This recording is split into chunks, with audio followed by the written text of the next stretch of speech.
Hello, Tiruvallur University Professor Jagathesan will be speaking now. Hello everyone, nice to talk to you. Bharathi அடிச்சுவட்டில் பாரதிக்கு பிறகு வந்த வசன கவிதைகள் அவரது காட்சிகள் போன்று அமையவில்லை என்று கவிஞர் திருலோக சீதாராமும் திரு வள்ளிக்கண்ணனும் புதிய இரட்டையர்களாக பாரதி அடிச்சுவட்டில் பாரதி வழியில் பாரதியின் காட்சிகளைப் போலவே கிராம ஊழியனில் எழுதத் தொடங்கினார்கள். இதற்காக முன்னுரை ஒன்றும் கிராம ஊழியன் இதழிலே வெளிவந்தது. பாரதி பரம்பரையினர் என்று தங்களை அறிமுகப்படுத்திக் கொண்டு மகுடி நாதத்து இசை போலவும் பொருந்தாத பொருள்களை பொருத்தி எழுதும் சிருஷ்டியோடும் பாரதியைப் போலவே இவர்களும் எழுத ஆரம்பித்தார்கள். சொற்களுக்கு உயிரூட்டும் முயற்சி என்று அதை அழைத்தார்கள். முதலாவதாக வள்ளிக்கண்ணன் அழகு பற்றி நெடுங்கவிதை ஒன்று எழுதினார். உவமையின் கவிதை, உலகின் உயிர்ப்பு, உயிரின் சக்தி, சக்தியின் சிரிப்பு, சிவத்தின் மலர்ச்சி, மலரின் சிறப்பு, ஜீவனின் ஒளி, ஆத்மாவின் சுடர் என்று அழகோடு அது தொடங்கி வளரும் அற்புதமான கவிதையாக இருந்தது. பாரதி அடிச்சுவட்டில் ஒருவர் ஒட்டியும் மற்றவர் வெட்டியும் எழுத வேண்டும் என்ற ஆசையிலே தொடங்கியிருந்தாலும் திருலோக சீதாராம் அதில் ஒதுங்கிக் கொண்டார். வள்ளிக்கண்ணன் மட்டுமே இந்த முயற்சியில் அதிகம் ஈடுபட்டார். இளவல் என்கின்ற புனைப்பெயரில் அழகு, திங்கள், அந்தி, வானம், மழை பற்றி அடுத்தடுத்து கிராம ஊழியனிலே எழுதினார். ஜெகத் சித்திரம் என்றதையும் 3 இதழ்களில் எழுதி வெளியிட்டார். பலர் பாராட்ட, சிலர் ஏச இந்த முயற்சிகள் நடந்தனவாகும். சாந்தி, ஒளி, காலம், கனவு, மனம், இன்பம், சிந்தனை இவற்றையெல்லாம் பற்றி பாரதியின் காட்சிகள் போலவே வள்ளிக்கண்ணன் எழுதினார். திரு பிச்சமூர்த்தி அவர்கள் அடிக்கடி கிராம ஊழியனில் தமது கவிதைகள் வெளிவரும்படி உதவினார். கிராம ஊழியன் பொங்கல் மலரினை திருலோக சீதாராமும் திரு கூப்பாராவும் சேர்ந்து தயாரித்தனர் 1944. இதில்தான் பிச்சமூர்த்தி அவர்கள் எழுதிய மழை அரசி என்ற அற்புத காவியம் வெளிவந்தது. புதுமைப்பித்தனது கடவுளுக்கு கண்ணுண்டு என்கின்ற அருமையான கவிதையும் இதில்தான் இடம்பெற்றது. கடவுளுக்கு கண்ணுண்டு, கண்ணோ நெருப்பு வைக்க, தலையில் பிறையுண்டு, தனல் கையில் உண்டுண்டு என்ற அக்கவிதை ஆரம்பித்து தொடர்ந்து ஓடுகிறது. ஓடாதீர் என்கின்ற அரிய பொக்கிசம் போன்றே கவிதையும் கிராம ஊழியன் ஆண்டு மலரில் பிரசுரமாயிற்று. வேகம், உணர்ச்சி, கருத்தாழ ஓட்டம் ஆகிய யாவையும் நிறைந்ததுதான் இந்த கவிதை. ஓஹோ, உலகத்தீர் ஓடாதீர், சாகா வரம் பெற்ற சரஸ்வதியார் அருள் பெற்ற வண்ண கவிராயன் நான் அல்ல, வசன கனவுகளை வக்கணையா சொல்லும் உண்மை கவிராயன் நான் அல்ல, உம்மை போல் நானும் ஒருவன் கான், உம்மை போல் நானும் ஊக்கம் குறையாமல் பொய்கள் புனைந்திடுவேன், புழுகுகளை கொண்டு உம்மை கட்டி வைத்து காசை ஏமாந்தால் கறந்திடுவேன் என்று கவிதை நீளும். எல்லச்சுவை ததும்ப இனிய கவிதை வேலூர் வே கந்தசாமி பிள்ளை புதுமைப்பித்தன் என்கின்ற பெயரிலே வெளியிடப்பட்டதுதான் இந்த கவிதை. உணர்ச்சி மயமான கவிதை இது. திருலோக சீதாராம் இதனை கோவையில் தமிழ் எழுத்தாளர் மாநாட்டில் உணர்ச்சி பொங்க பாடினார். இவர் கிராம ஊழியனை விட்டு திருச்சியில் வந்த சிவாஜி வார இதழில் பணி செய்ய புறப்பட்டார். அந்த இதழிலும் பிட்சு கவிதைகள் அவ்வப்போது எழுதி வந்தார். அதாவது பிச்சமூர்த்தி கவிதைகள் எழுதி வந்தார். பிச்சமூர்த்தி இலக்கணத்துடன் எழுதிய கவிதைகள் சில கிராம ஊழியனிலும் வெளிவந்தன. அகல்யை கவிதைக்கு புது அர்த்தம் கொடுத்து 1945 அரிய கவிதை ஒன்றை உயிர் மகள் என்று எழுதினார். இது ஊழியனிலே வெளிவந்திருக்கிறது. M.V. வெங்கட்ராமன் விக்ரஹிதாசன் என்கின்ற பெயரிலே கவிதைகள் எழுதினார். அன்னபூரணி சந்நிதியில் என்கின்ற கவிதை அவரது அரிய புதுக்கவிதை. தி.க. சிவசங்கரனும் புதுக்கவிதைகள் எழுதி வந்தார். அவரது உளவும் கவிதை குறிப்பிடத்தக்கது. 1947 கிராம ஊழியன் நின்று போய்விட்டது. புதுக்கவிதைகளுக்காக முழு மூச்சுடன் பாடுபட்ட திங்கள் இருமுறை பத்திரிகை என்று வள்ளிக்கண்ணன் கூறுவார். இந்த கிராம ஊழியன் 1947 நின்றுவிட்டது. கிராம ஊழியன் நின்றதற்கு பிறகு வள்ளிக்கண்ணன் சினிமா உலகம் இதழில் கவிதைகள் எழுதி வந்தார். திருவனந்தபுரம் சிதம்பரம் அவர்கள் கவிக்குயில் என்கின்ற பெயரிலே மலர் தொகுப்பு ஒன்றை வெளியிட்டார். அவற்றில் மரபு கவிதைகளும் புது கவிதைகளும் மிகுதியும் இடம்பெற்றன.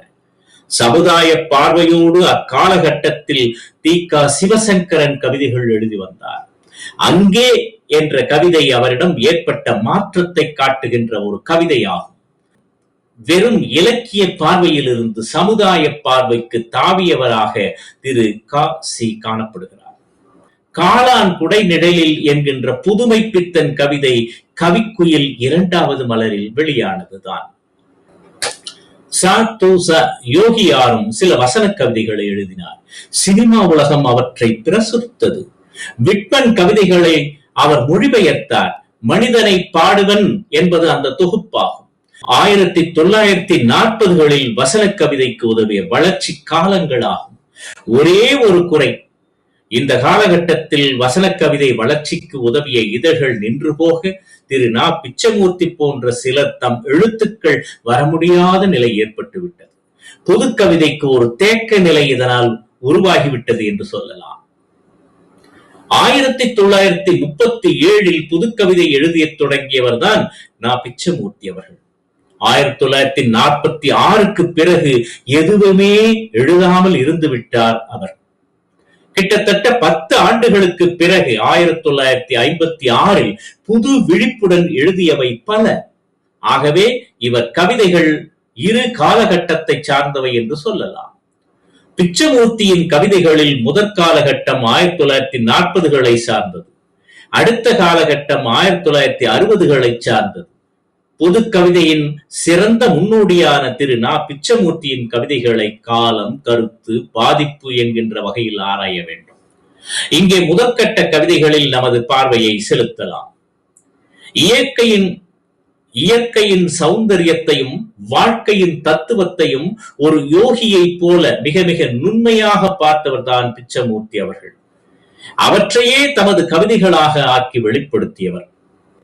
வாழ்க்கையும் காவிரி, அதில் எங்கும் கிளிக்கூண்டு, வார்த்தையே மணல், ஓசையே ஜலம், என் தீராத வேட்கையே குவிக்கும் விரல்கள், பாட்டென்னும் கூண்டொன்று அமைத்தேன், அழகென்னும் கிளியை அழைத்தேன், ஆரெங்கும் கிளிக்கூண்டு கட்டுவேன், அழகினை அழைப்பேன் நான் எந்நாளும் என்றார் பிச்சமூர்த்தி. இயற்கை, வாழ்க்கை இவற்றை இணைத்து அவற்றின் இனிமையை கவிதைகளாக்கி நம்மை நுகர வைக்கக்கூடிய திறன் அவர்தம் கவிதைகளுக்கு உண்டு. நம்பிக்கை வலுவேற்றக்கூடிய அவரது கிளிக்குஞ்சு புது கவிதைகளின் ஒப்பற்ற வைரம். மனக்கிளியே ஏங்கி விழாதே, சந்நியாசியின் மலட்டு வார்த்தையை ஏற்காதே, உடல் பஞ்சரம் அல்ல, புலன்கள் பஞ்சரத்தின் கம்பி அல்ல, வெளியும் ஒளியும் நுழையும் பலகனி, தெய்வ பேச்சு கேட்கும் காது, தெய்வ லீலையை பார். மனமே புலன்கள் தலை அல்ல, விடுதலை கால்வாய், அவைகளுக்கு சக்தி தந்தவன் ஈசன், அவனை அறிய ஆதி அழகில் மூழ்கி எழ, கிளியே ஈசனே ஊனாய் உருவாய் மலர்ந்திருக்கின்றான். புலன்கள் ஒரு ஏணி, ஏணியை தூற்றாதே என்று இக்கவிதை இயம்புகிறது. காற்றிலேறி விண்ணையும் சாடுவோம் என்பானே பாரதி. பிச்சமூர்த்தியின் கவிதைகள் இத்தகைய விண்ணை அளக்கும் திறம் படைத்தவையாக இருந்தது. அவருடைய கொம்பும் கிணறும் ஓர் உன்னதமான ஒரு கவிதை.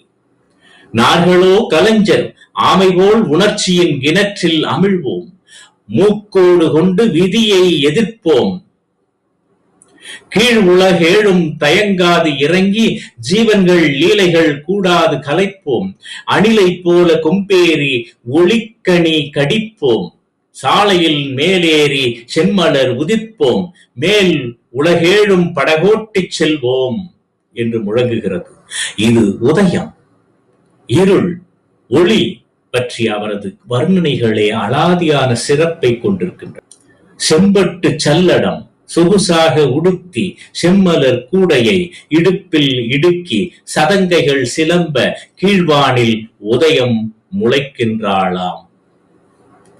இன்னும் அந்த பாடல் வரிகள், இருள் மலையில் மைக்குகையில் ஒளிமாடு ஓலமிட கதிர்கன்றின் சோக ஒளி கடுஞ்சிறையில் கம்ம பருதி என்னும் பொன் பருந்து பாய்ச்சலின்றி கிடக்குதாம். இதனை இருளும் ஒளியும் என்ற தலைப்பிலே பாடுகிறார். இயற்கையின் அழகை மட்டும் சூடிக்கொண்டவைகள் அல்ல இந்த கவிதைகள். இவை ஆழமான தத்துவ பின்னல்களாக உருவெடுத்திருக்கின்றன.